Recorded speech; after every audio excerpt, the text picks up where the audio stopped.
Hey guys, today's episode is going to be about Battlefield 6 again. Great details have been releasing constantly, so we're just going to get into it right here. Crossplay in Battlefield 6 can be enabled or disabled in the game settings. That's huge for the console players. Console players like playing with their own inputs, they like playing with more consistency. But it just so happens in other games you can't turn that off, or you can't turn that off for certain game modes. But now it's great news that they're just letting people know off the rip that you can turn it off in the settings. That's great news to start with. Then we actually have some beta dates. We have the early access beta beginning August 7th. Then the open beta is starting August 9th. We have 4 game modes: Conquest, Breakthrough, Squad Deathmatch, and Domination. 4 maps: Liberation Peak, Empire State, Siege of Cairo, and Airborne Offensive. They will feature, various weapons and stuff, different factions. Battlefield 6 will also feature their new Javelin anti-cheat system, so they're also releasing with an anti-cheat right off the rip. That's fantastic. Call of Duty could never relate to that. The fact they put out Warzone with no anti-cheat, it will go down in history as one of the biggest blunders Call of Duty ever did. I digress. Battlefield 6 devs have confirmed that there will be playtests to play either with locked weapon classes or open weapon classes in both the beta and the game at launch. So that means they're not only taking in feedback, but they're listening to feedback from the beta, implementing it, and then seeing how that works at launch, and then taking it even further from there. I love to see the transparency of the devs asking the player base for feedback. It is one of the biggest indications that not only is the game going to be in good hands if it's not polished right away, but it's also an indication of the developers actually caring about the product they put out this year. I'm not saying they do, it's just really strong signals that I'm seeing from EA and DICE that they're really taking the time to make sure that this game is going to be polished and put together in a way that fans appreciate it and that new fans are going to come in and love it. That's really where we're at. That's the indications that I'm getting from them right now. Really, really good stuff. Battlefield 6 will run at 60 FPS on PS5 and Xbox Series X by default. Okay, that's good. But the game will also have a performance mode option that increases FPS.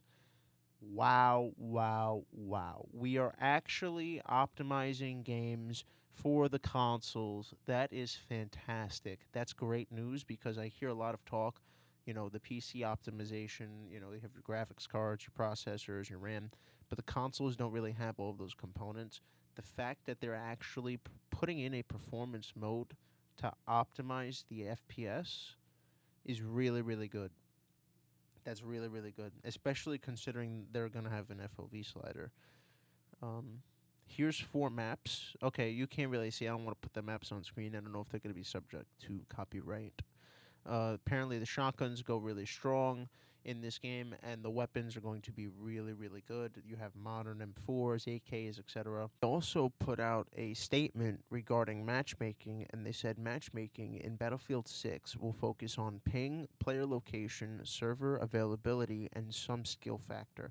And when I hear some skill factor, I hear team balancing, progression, stuff like that. But if ping, player location, and server availability is taken into account first rather than skill, then the algorithm works more fluid for both players on each side of the spectrum, if that makes any sense. Because when you put skill first, you essentially cut out 60 to 80% of the player base to keep around 10 to 20%. But the reason I think that's not the case here is because the Battlefield 6 devs have said themselves that the matchmaking algorithm, although they did get rid of the server browser, the first 2 components in that algorithm are solely trying to get you a better connection and trying to put you on a server close enough so that you maintain those high quality games over time.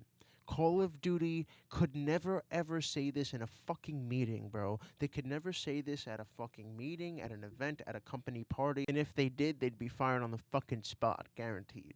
And if we keep reading, it actually says that all of the players will be shuffled through this system. I don't know if that's how it will also be in the Battle Royale mode, but it seems like that the matchmaking system will be fair, balanced, and based on connection and skill rather than skill and connection.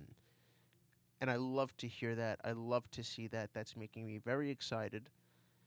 Once again, no pre-orders, but it is looking pretty good. It's looking pretty good. I think the developers are serious this year. I think they want to go at it with Call of Duty, and I think they see the opportunity is there to do so.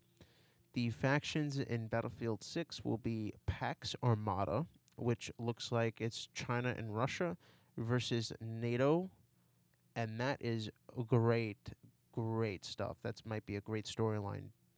That's going to be a great campaign if that's really the factions. I think we're in line for a good year, boys. This is going to be really good. Battlefield 6 might actually take it and run away with it this year. I'm being serious. Black Ops 7 really does look like a flop. It seems like it's going to go the MW3 route, that although the playtime was there because it was MW2 just reskinned and patched, they did not like the reskinned, remastered MW2 maps. They thought it was just a $70 DLC. They don't want to see that again, and they feel like if you're going to pitch Black Ops 2 remastered maps, weapons, and score streaks, they don't want to see that. Because if you're going to do that, you might as well remaster the whole thing 1-to-1 ratio by itself. And it's a very, very interesting situation because Call of Duty is not only releasing next to Battlefield, they are in between Battlefield and GTA 6. That's a tough spot. That's a very tough spot to be in because you will have people playing something right before you, and then people are going to forget about your game about 3-4 months after it launches. It's crazy that they are not only versing Battlefield 6, but they're versing GTA 6 a few months later. It's not going to be a cakewalk for Call of Duty this year. They're going to get pummeled, in my opinion. They're going to get pummeled. It's going to be bad. But I'll leave it at that. I'll just leave it there. Call of Duty is releasing in between Battlefield 6 and GTA 6, so if they don't deliver, they might actually struggle big time this year. The next 10 months for gaming are about to be very, very interesting, and we're going to be covering it all for you right here. See you guys in the next one. Peace.